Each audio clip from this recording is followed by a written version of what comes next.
Acorda, sucupira!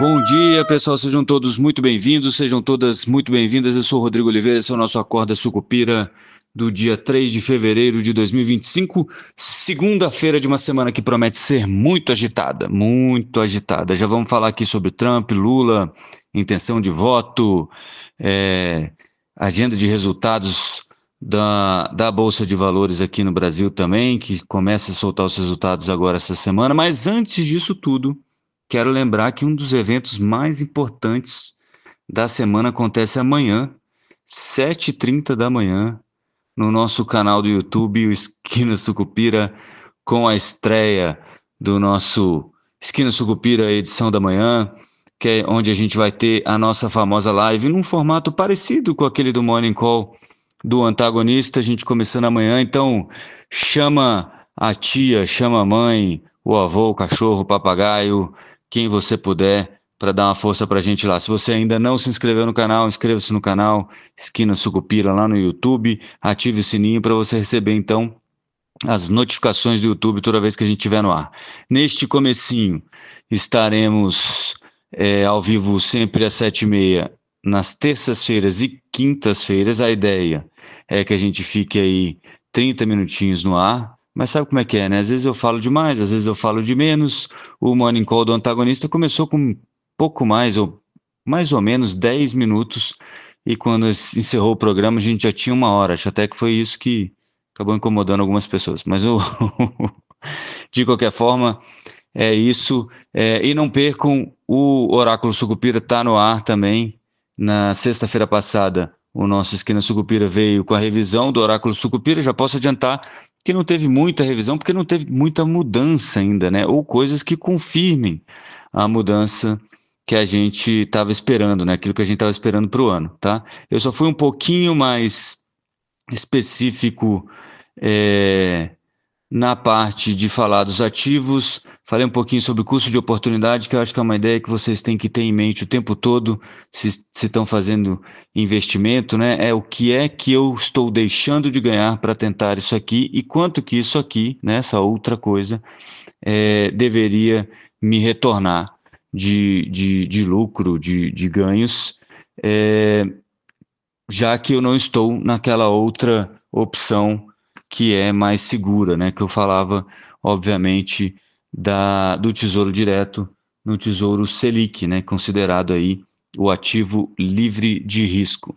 Tá bom? Mas vamos continuar aqui, aliás, vamos começar, né, o nosso Acorda Sucupira com o Trump, né? O Trump prometeu, cumpriu. 25% de taxa para o Canadá e para o México, 10% de tarifas para a China, né? As importações que estão chegando desses países, então, tarifadas. Aparentemente, isso começa amanhã, mas o pessoal ainda está negociando, né? A embaixadora canadense chegou a dizer que espera que isso não entre em vigor amanhã, na terça-feira, mas o Trump está dizendo que o jogo vai ser duro, as negociações vão ser complicadas. Isso me lembrou aquele episódio do Trump falando sobre armas atômicas, né, com o presidente norte-coreano, e ele falava que o botão dele era maior que o botão do norte-coreano, né?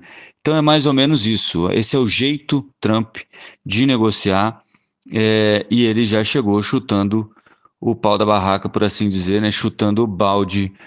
O Justin Trudeau disse que não vai aceitar calado, já colocou tarifas também contra importações americanas para o Canadá, mas as coisas devem ficar bastante complicadas se o mundo realmente enveredar por este caminho que o Trump diz que vai tomar, né? Então, o que aconteceu, né? Assim que essas tarifas foram anunciadas, né, confirmadas, o dólar começou a ganhar força contra os pares, né? O DXY sobe mais de 1%, ou perto de 1% aí agora de manhã. Eu vi esse número agora há pouco, não estou lembrando direito. O S&P 500 caía no pré-pregão aí, no pré-market, 1,5%. O peso mexicano, né, que é o Brasil do Norte, se desvalorizava contra o dólar, 2,5 mais ou menos, o dólar subia 2 e alguma coisa, chegou a ser pior na noite de domingo, mas agora está aí por volta de 2. O petróleo chegou a subir bastante e agora operava praticamente estável, chegou a subir 1%, o Brent agora estava em menos 0,01, 0,02, tá? Então, assim, muita movimentação, mas muita incerteza ainda, muita insegurança sobre quais serão os desdobramentos disso tudo, né? Afinal de contas, a China, com 10% de importação, ela exporta menos para os Estados Unidos ou não vai fazer tanta diferença? Né? Ou vai ser tipo a ideia malfadada, mal executada, mal pensada e completamente esdrúxula da taxação das blusinhas, né?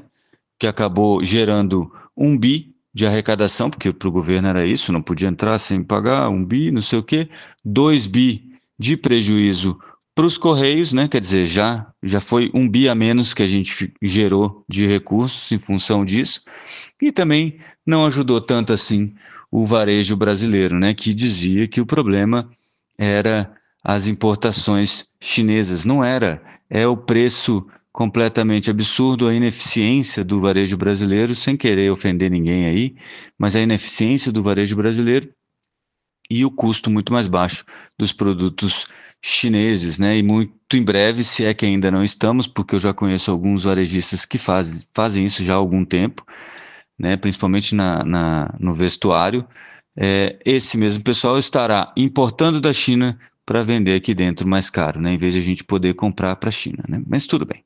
Bom, então tem essa história das tarifas, o Trump parece que não está brincando, mas sempre pode ser um método de negociação do Donald Trump, então isso deve manter aí todo mundo mais avesso a risco, tá?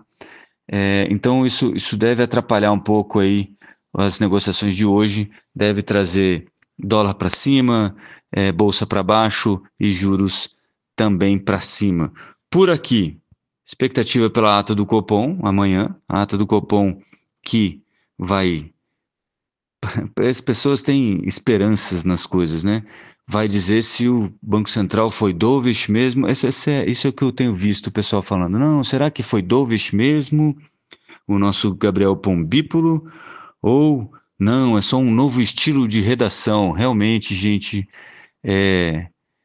o Enem faz falta, viu? Faz falta um Enem decente para a gente parar de falar tanta besteira, né? Se não for, se a ata agora vier um pouco mais hawkish, a ideia é justamente contrabalançar a impressão que ficou dovish, e não vai ser, não, eles escreviam como Machado de Assis e agora estão adotando um estilo mais moderno, contemporâneo, mais Zé Saramago, sabe? Besteira, não é nada disso. Pombípolo é Pombípolo e ele vai fazer de tudo para subir o mínimo possível dos juros e, se der, ele vai cortar muito em breve. E é por isso que a curva inclina, é a curva de juros futuros. Então, tem essa expectativa também. Resultados aí, agenda de resultados, Santander e Itaú na quarta-feira e Bradesco na sexta-feira, os grandes bancos abrindo aí a temporada de resultados do Ibovespa. E tem o início dos trabalhos aí do Hugo Motta na Câmara dos Deputados, novo presidente, e o Davi Alcolumbre, novo presidente do Senado. A mídia falando que foi uma transição ótima, essa cúpula do Congresso Nacional é muito alinhada à presidência da República. O Hugo Motta tem um bom trânsito com o Padilha, né, o Alexandre Padilha, ministro de Relações Institucionais, mas o fato é que ninguém está nem aí para isso. A verdade é que Hugo Motta, Davi Alcolumbre e os senadores e deputados querem saber o seguinte, como diria o seu boneco: que hora é a hora da emenda, né? O boneco falava da merenda, mas lá no Congresso Nacional está todo mundo se perguntando que hora é a hora da emenda, as emendas paradas. por aquele início, um movimento iniciado pelo executivo de questionar aí as emendas. E eu não estou nem falando aqui do mérito, isso é uma discussão muito longa e não é para esse momento, mas temos essa discussão ainda pela frente. E saiu agora pela manhã, eu dei uma olhada muito por cima aí, a pesquisa da Quest Genial, que é o mesmo levantamento, são só novos dados do mesmo levantamento, que apontou que o Lula tinha mais desaprovação que aprovação, certo? E aí as manchetes que vocês vão ver por aí, pelo menos as que eu vi, é que Lula tá forte ainda, ganha no segundo turno contra todo mundo, blá, blá, blá, mas não é exatamente isso, tá? Ainda é mais forte, afinal de contas ele é o presidente da República, então ele está mais tempo na mídia, isso conta para o bem e conta para o mal, né? Porque também acaba tendo mais reprovação. Mas se você for olhar aí a evolução dos segundos turnos, você vai ver que, por exemplo, o Tarcísio, que eu considero o candidato mais forte aí contra o Lula, se ele realmente sair, mas o Tarcísio e o Ratinho Júnior, que são os dois que têm menores índices aí de rejeição, o Zema e o Caiado também, mas o Zema e o Caiado muito mais por falta de conhecimento da população em geral sobre eles. Mas o Ratinho Júnior tem um pouco mais de gente que conhece ele, e o Tarcísio tem muita gente que conhece ele, tem pouca gente que não conhece ele, na comparação com esses aí que correm por fora nessa disputa, né? Se você pegar o Tarcísio de Freitas, a diferença entre ele e Lula em dezembro era de 26 pontos a favor do Lula, que ganhava o segundo turno. Agora é de 9 pontos a favor do Lula, que continua ganhando o segundo turno. Mas vocês entendem, né? Quando eu digo, olha, a diferença entre eles, que era de 26 pontos percentuais, passou para 9 pontos percentuais, com o Tarcísio aparecendo quase nada na mídia na comparação com o Lula. Então, se você acha que isso vai deixar, que essa pesquisa vai deixar o Lula tranquilo, pode tirar o cavalinho da chuva. O Lula vem aí cada vez mais populista e cada vez mais estratégico, né? Sidônio Palmeira parece que já fez o Lula achar aí um tom mais Lula, paz e amor, mas o Lula não vai abrir mão daquilo que ele realmente acredita que é gasto é vida, como diria Dilma Rousseff. Então, preparem-se para o que vem por aí. Esse ano deve ser um ano bastante interessante e um ano de preparo, é um ano já praticamente eleitoral, né? Isso é muito, muito interessante. A gente está antecipando a eleição em quase um ano, né? Porque agora meio que já está aberta a temporada eleitoral. Então, é um ano muito interessante para a gente continuar vendo. Para minha surpresa, e aí eu tenho que fazer né, ganhar o troféu, eu tenho que fazer um troféu contrário do oráculo, né? Que seria o contrário do oráculo? Depois eu penso nisso. Mas a Petrobras, então, anunciou já o aumento do diesel. Eu que esperava que fosse lá para março, foi nada. Fevereiro mesmo, o diesel já aumentou. Os economistas dizem que não. E aí tem outra coisa que é impressionante. Que não vai fazer muita diferença no IPCA, seria um impacto de 0,01 ponto percentual no ano do IPCA, mas que o aumento no diesel pode se espalhar para outros produtos. Ora bolas.